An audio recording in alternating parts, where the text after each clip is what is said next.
que nous retrouvons tout de suite sur place. Bonjour Nathalie Arthaud, merci d'être en direct avec nous. Comment expliquez-vous qu'on ait toujours du mal à tourner la page d'Arlette Laguillière? On a quand même le sentiment que lutte ouvrière est plus que jamais inaudible alors que nous sommes en pleine crise économique.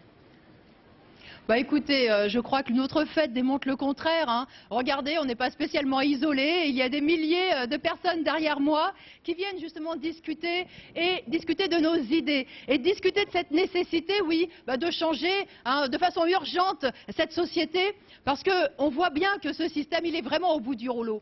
Cette crise financière qui n'en finit pas, ces milliards qu'on trouve effectivement pour les banquiers et qu'on ne trouve pas pour les retraites, eh bien tout ça, je peux vous dire que ça révolte et que la colère, elle est grande. Oui, alors vous n'avez pas tout à fait répondu à ma question, mais une question précise là. Pourquoi n'avez-vous pas participé au meeting unitaire du 6 mai pour sauver la retraite à 60 ans? Olivier Besancenot y était, lui.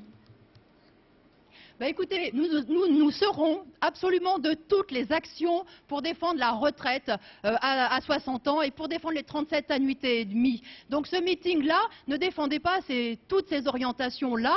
Et puis, vous savez, le principal, c'est effectivement d'être dans la rue. Le principal, c'est que les travailleurs se battent avec leurs armes, qui sont les manifestations, qui sont les grèves. Parce que oui, il n'y a pas de raison de travailler jusqu'à 61, 62, 63 ans, alors qu'on en a bavé après toute une vie de travail, qu'on est déjà bien fatigués, et alors que nos propres enfants se retrouvent, eux, sont condamnés au chômage. Donc il n'y a pas de raison, effectivement, de reculer encore une fois sur ces retraites. Donc nous serons de tous les combats.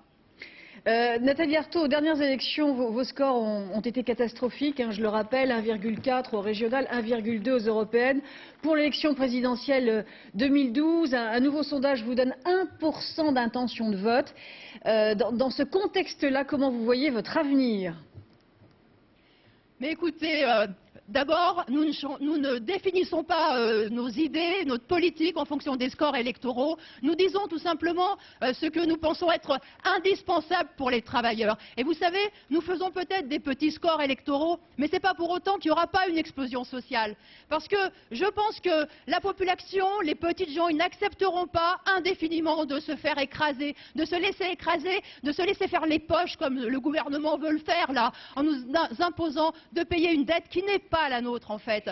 Donc moi je crois que oui, cette explosion elle viendra. Et nous, notre politique, eh bien c'est de la préparer, c'est de dire aux travailleurs, et nous sommes les seuls justement, et c'est pour ça qu'on n'abandonnera pas nos idées, parce que nous sommes les seuls à dire que le sort des travailleurs il ne doit pas être suspendu aux élections de 2012, que le sort il est entre leurs mains, entre leurs propres mains, qu'ils se battent. Merci beaucoup Nathalie Arthaud d'avoir été en direct avec nous.